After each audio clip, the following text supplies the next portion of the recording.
Assalamualaikum teman-teman, kembali lagi dengan saya Vida di channel YouTube Vida Bacain Buku.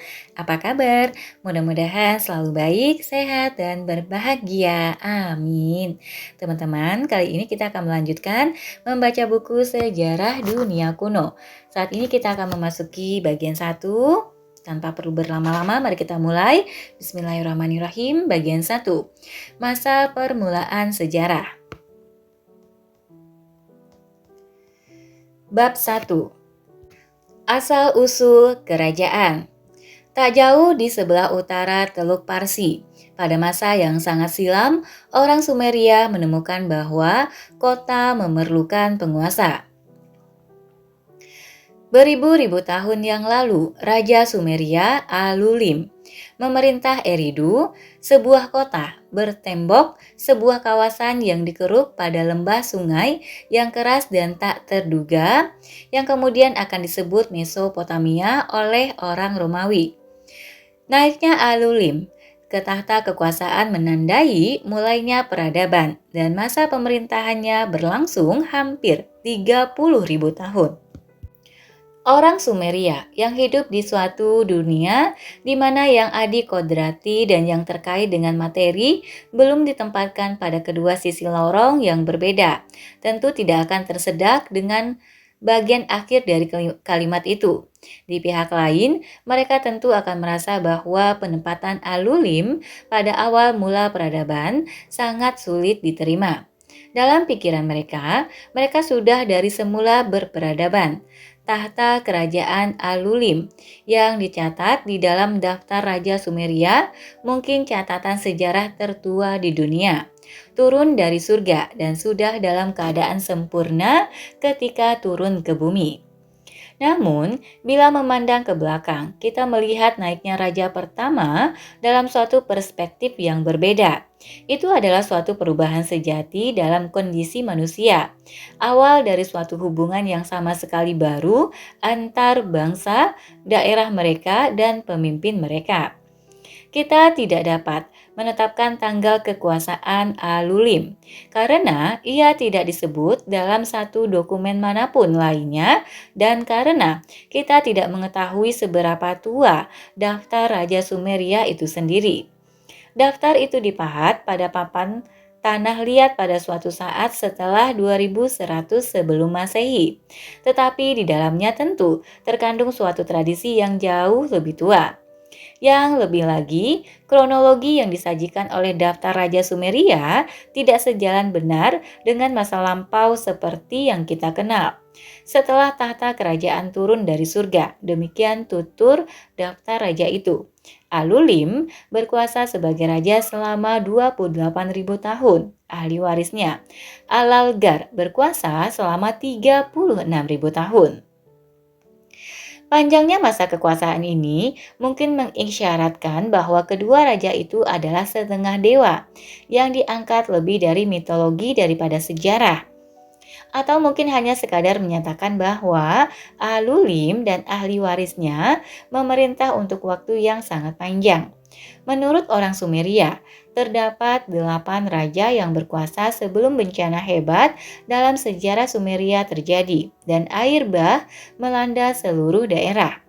Setiap raja berkuasa selama suatu masa kelipatan dari 3.600 tahun, yang mengisyaratkan bahwa daftar raja itu menggunakan suatu penghitungan yang tidak kita ketahui. Yang dapat kita lakukan ialah menempatkan raja pertama Sumeria pada masa lampau yang jauh. Nah, kapanpun Alulim berkuasa, ia hidup di sebuah daerah yang barangkali sangat berbeda dengan Mesopotamia yang kita ketahui sekarang, dengan dua sungai yang sudah dikenal, Tigris dan Efrat, yang mengalir ke Teluk Parsi. Para ahli geologi menyatakan bahwa tepat sebelum awal masa sejarah, tahun 11.000 sebelum Masehi, walaupun sangat tidak tepat, memberi kita titik acuan. Es membentang dari selubung kutub jauh di sebelah selatan dan hampir mencapai Laut Tengah. Dengan banyaknya air yang tertampung dalam es, tingginya samudra dan laut lebih rendah. Ujung utara Teluk Parsi sendiri mungkin berupa sebuah dataran yang dialiri sungai dan samudra menyusuri pantai yang letaknya secara kasar sejajar dengan negara modern Qatar. Hujan turun secara tetap sehingga daerah itu cukup terairi. Ketika iklim menjadi lebih panas dan selubung es mulai meleleh, suatu proses yang ditempatkan oleh para ahli geologi pada masa 5.000 tahun antara 11.000 dan 6.000 sebelum Masehi. Samudra merayap naik melewati Qatar dan wilayah Bahrain modern. Daerah pemukiman mundur mengikuti naiknya air. Pada 6.000 sebelum Masehi, Britania yang semula merupakan sebuah tanjung yang menjorok dari Eropa, telah menjadi sebuah pulau dan pantai Teluk Parsi telah merayap naik ke perbatasan selatan Kuwait. Dataran yang terletak di sebelah utaranya tergenang air, bukan air kedua sungai, tetapi air paduan dari aliran-aliran yang kuat yang alurnya masih dapat dilihat dalam foto satelit. Kitab Kejadian menggambarkan sebuah sungai dengan 4 cabang yang mengalir di seluruh dataran itu. Namun, walaupun dialiri oleh alur sungai bercabang-cabang itu, daerah itu bertambah kering. Ketika es surut, suhu naik. Tepat di sebelah utara Teluk Parsi, curah hujan berkurang menjadi percikan-percikan jarang yang terjadi selama bulan-bulan musim dingin. Pada musim panas, angin kering bertiup, menyapu dataran yang tak terlindung itu. Setiap tahun, aliran sungai membengkak, melampaui tepi-tepinya dan menggenangi padang, kemudian surut kembali ke dasar laut dan meninggalkan endapan. Endapan mulai bertimbun di tepi aliran-aliran sungai yang jalin menjalin itu dan memisahkan satu sama lain. Dan Teluk Parsi terus merayap ke utara.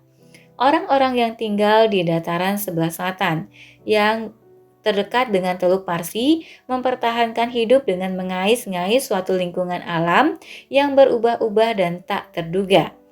Sekali setahun, ladang mereka tergenang oleh air yang terlalu besar. Begitu banjir surut, tanah mengering dan mengeras. Mereka tidak mempunyai batu, hutan sebagai sumber kayu, atau padang rumput yang luas. Yang ada hanya gelagah yang tumbuh di sepanjang tepi sungai dan banyak lumpur. Lumpur yang dibentuk dan dikeringkan dicampur dengan gelagah dan dibakar menjadi pondasi rumah mereka. Bata yang membentuk tembok kota, tembikar dan piring mereka. Mereka adalah penghuni bumi.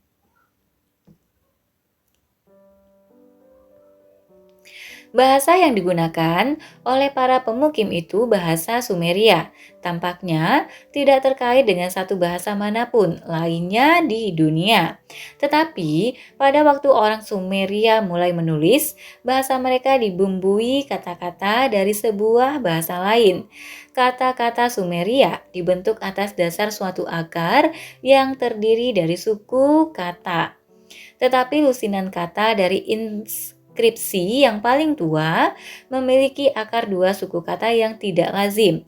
Nama kedua sungai yang paling besar yang mengaliri dataran, nama-nama petani, nelayan, tukang kayu, penganyam, dan selusin bidang pekerjaan lain, bahkan nama kota Eridu sendiri. Kata-kata itu berasal dari bahasa Semit dan itu membuktikan bahwa orang Sumeria tidak menjadi satu-satunya penghuni di dataran selatan. Kata-kata bahasa Semit itu milik sebuah bangsa yang tanah airnya terletak di sebelah barat dan sebelah selatan dataran Mesopotamia. Pegunungan di sebelah utara dan di sebelah timur Mesopotamia menggentarkan para pengembara. Tetapi perjalanan naik dari Jazirah Arab atau bahkan dari Afrika Utara merupakan pilihan yang jauh lebih sederhana. Itulah yang dilakukan oleh orang Semit. Mereka masuk bermukim bersama orang Sumeria dan menyumbangkan kata-kata bahasa mereka kepada orang Sumeria. Dan bukan kata-kata belaka. Kata-kata pinjaman dari bahasa Semit hampir semuanya merupakan nama-nama teknik pertanian, bajak, alur bajak, dan nama pencaharian tenang yang menyertai pertanian, pembuat keranjang, perajin kulit, tukang kayu. Orang Semit lah yang membawa berbagai keterampilan itu ke Mesopotamia, bukan orang Sumeria. Jadi, bagaimanakah orang Semit belajar bertani? Barangkali secara bertahap-tahap, seperti bangsa-bangsa yang berdiam di Eropa dan lebih jauh lagi ke utara. Mungkin ketika lempeng-lempeng es surut dan kawanan ternak sumber daging bergerak ke utara dan menjadi lebih kurus. Para pemburu yang mengikuti gerak kawanan itu menghentikan perburuan daging secara purna waktu dan beralih menuai bebijian liar yang tumbuh di dataran yang lebih panas, sambil berpindah tempat hanya ketika cuaca berubah, seperti yang masih dilakukan oleh penduduk asli Amerika Utara di Kanada zaman ini ketika Jacques Cartier tiba di sana. Boleh jadi, para bekas pengembara itu meningkat lagi dari penuai bebijian liar menjadi penanam dan pengembang bebijian liar, dan akhirnya tidak lagi mengembara sama sekali, serta memilih hidup di desa sepenuhnya. Lelaki dan wanita yang berkecukupan Lelaki dan wanita yang kecukupan pangannya menghasilkan jumlah anak yang lebih besar. Sabit dan batu penggiling yang ditemukan dari wilayah Turki modern sampai ke lembah Nil mengisyaratkan bahwa ketika anak-anak menjadi dewasa, mereka meninggalkan desa mereka yang sudah terlalu banyak penduduknya dan berpindah ke tempat lain, sambil membawa keterampilan bertani mereka dan mengajarkannya kepada orang-orang lain. Cerita-cerita kuno menambahkan suatu hal baru lain lagi pada kisah ini. Ketika orang Sumeria yang kena pengaruh orang Semit menanam tanaman pangan di sekitar desa mereka, kehidupan mereka menjadi lebih rumit sehingga mereka memerlukan seorang raja guna membantu menguraikan masalah-masalah mereka. Masuklah Alulim, Raja Eridu, dan peradaban pun dimulai. Peradaban pun mulai. Mudah saja menjadi berlebihan tentang awal peradaban.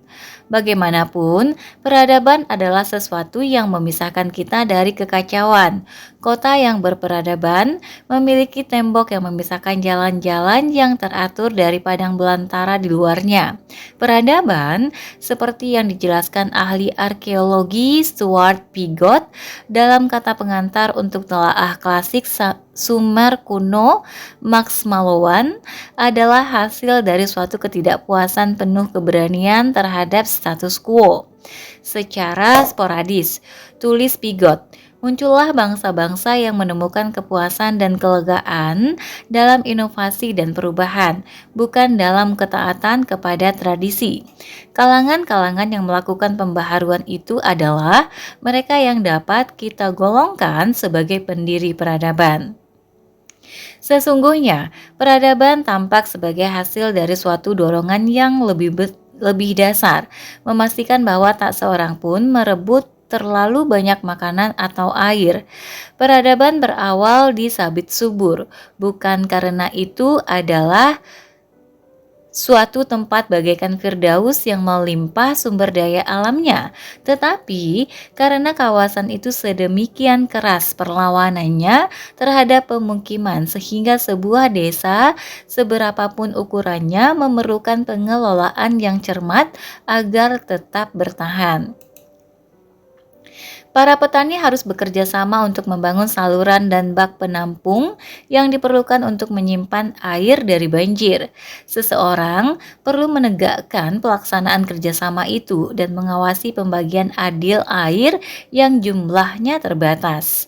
Seseorang harus memastikan bahwa para petani yang menanam bebijian lebih banyak daripada keperluan Keluarganya menjual makanan kepada orang-orang bukan petani, pembuat keranjang, perajin kulit, dan tukang kayu yang tidak menanam bebijian sendiri. Hanya di suatu tempat yang tidak bersahabat dan liar, birokrasi semacam ini ciri khas sejati suatu peradaban diperlukan. Di tempat-tempat yang benar-benar subur, yang memiliki air berkelimpahan, makanan, buruan, mineral, dan kayu, orang-orang pada umumnya tidak memedulikannya. Di kawasan sabit subur, ketika desa-desa tumbuh menjadi kota, lebih banyak orang yang harus mencukupi nafkahnya dengan lahan kering yang jumlahnya sama. Kepemimpinan yang kuat menjadi lebih perlu daripada sebelumnya karena tuntutan kodrat manusia. Para pemimpin kota memerlukan sejumlah sarana untuk menegakkan kuasa. Orang-orang bersenjata yang mengawasi pelaksanaan keputusan-keputusan pemimpin. Pemimpin telah berubah menjadi raja. Untuk orang Sumeria yang berjuang untuk bertahan hidup di sebuah lahan di mana air sesekali menggenangi ladang mereka ketika banjir atau sesekali lenyap sama sekali. Sehingga panen tanaman terhampar di sengat matahari. Martabat raja merupakan sebuah anugerah dari dewa-dewa. Tidak terdapat taman asli untuk orang Sumeria. Kota-kota yang dilindungi terhadap banjir dan penjara yang kelaparan oleh dinding bata lumpur yang tebal merupakan hunian manusia yang pertama dan terbaik. Kota Eridu, di mana tahta kerajaan pertama kali turun dari surga, muncul kembali dalam mitos-mitos orang Babilonia, seperti Firdaus orang Sumeria yang diciptakan oleh Raja Dewa Marduk. Seluruh daerah itu adalah laut. Kemudian Eridu diciptakan. Marduk membangun sebuah bingkai dari gelagah di permukaan air. Ia menciptakan lumpur dan menuangkannya di dalam batas bingai gelagah itu. Ia menciptakan manusia. Eridu tak lenyap lagi, berbeda dengan Firdaus kitab Kejadian. Kota suci itu tegak sebagai pemisah antara dunia lama, orang pemburu serta pengumpul, dan dunia baru peradaban. Tetapi para pemburu dan pengumpul tidak sepenuhnya lenyap. Sejak masa-masa awal kerajaan dan pembangunan kota-kota pertama, para petani pemungkim bertengkar dengan peternak dan gembala yang berpindah-pindah. Raja kelima dalam daftar Sumeria adalah Dumuzi, yang sebagaimana diceritakan oleh daftar itu dengan sedikit nuansa keheranan, adalah seorang gembala. Bahwasanya seorang gembala yang menjadi raja merupakan perpaduan pihak-pihak yang berlawanan menjadi jelas dalam rayuan Inanna, sebuah cerita yang tokohnya Dunuzi dan dewa Inanna. Dalam cerita ini, Dumuzi bukan hanya seorang gembala dan raja, tetapi juga memiliki darah dewa dalam tubuhnya. Walaupun demikian, Inanna menganggap Dumuzi tidak layak. Gembala itu akan tidur denganmu, seru dewa matahari utuh. Tetapi Inanna, yang biasanya memberikan anugerah tanpa banyak keraguan, menyanggah. Gembala itu, aku tidak akan menikah dengan gembala itu. Pakaiannya kasar, bulu wolnya tidak halus. Aku akan menikah dengan si petani. Petani menanam rami untuk pakaianku. Petani menanam gandum untuk mejaku. Dumuzi gigih merayu. Setelah berbantah sejenak mengenai keluarga siapa yang lebih baik, Dumuzi berhasil meraih persetujuan untuk memasuki tempat tidur Inanna dengan menawarkan kepadanya susu segar dengan krim. Segera saja Inanna menawarkan kepadanya agar ia membajak sawahnya yang sudah berair. Dumuzi menerima tawaran itu. Kecondongan Inanna kepada petani menggemakan sebuah ketegangan yang nyata. Ketika dataran di selatan menjadi kering, kota-kota menjamur di sepanjang tepi sungai. Tetapi di balik kota-kota itu, gurun belantara masih menjadi padang penggembalaan domba dan kambing, serta tempat bernaung para pengembara yang tetap mempertahankan cara hidup mengembara. Peternak dan petani saling membutuhkan. Peternak memberi petani daging, susu segar, dan kain wol dengan imbalan bebijian untuk menyangga hidup, tetapi saling membutuhkan tidak menghasilkan sikap saling menghormati. Penduduk kota memandang rendah peternak yang kasar dan dekil. Peternak menertawakan orang kota yang lembek dan merosot. Di daerah kota dan raja-raja itu, 8 raja pertama Sumer adalah petani dan pengembara sampai malapetaka datang menghantam. Oke teman-teman, sampai di sini dulu untuk bab 1 sejarah dunia kuno. Nanti kita akan ketemu di bab 2 cerita tertua. Terima kasih sudah mendengarkan sampai akhir. Mudah-mudahan bermanfaat. Sampai jumpa. Assalamualaikum warahmatullahi wabarakatuh.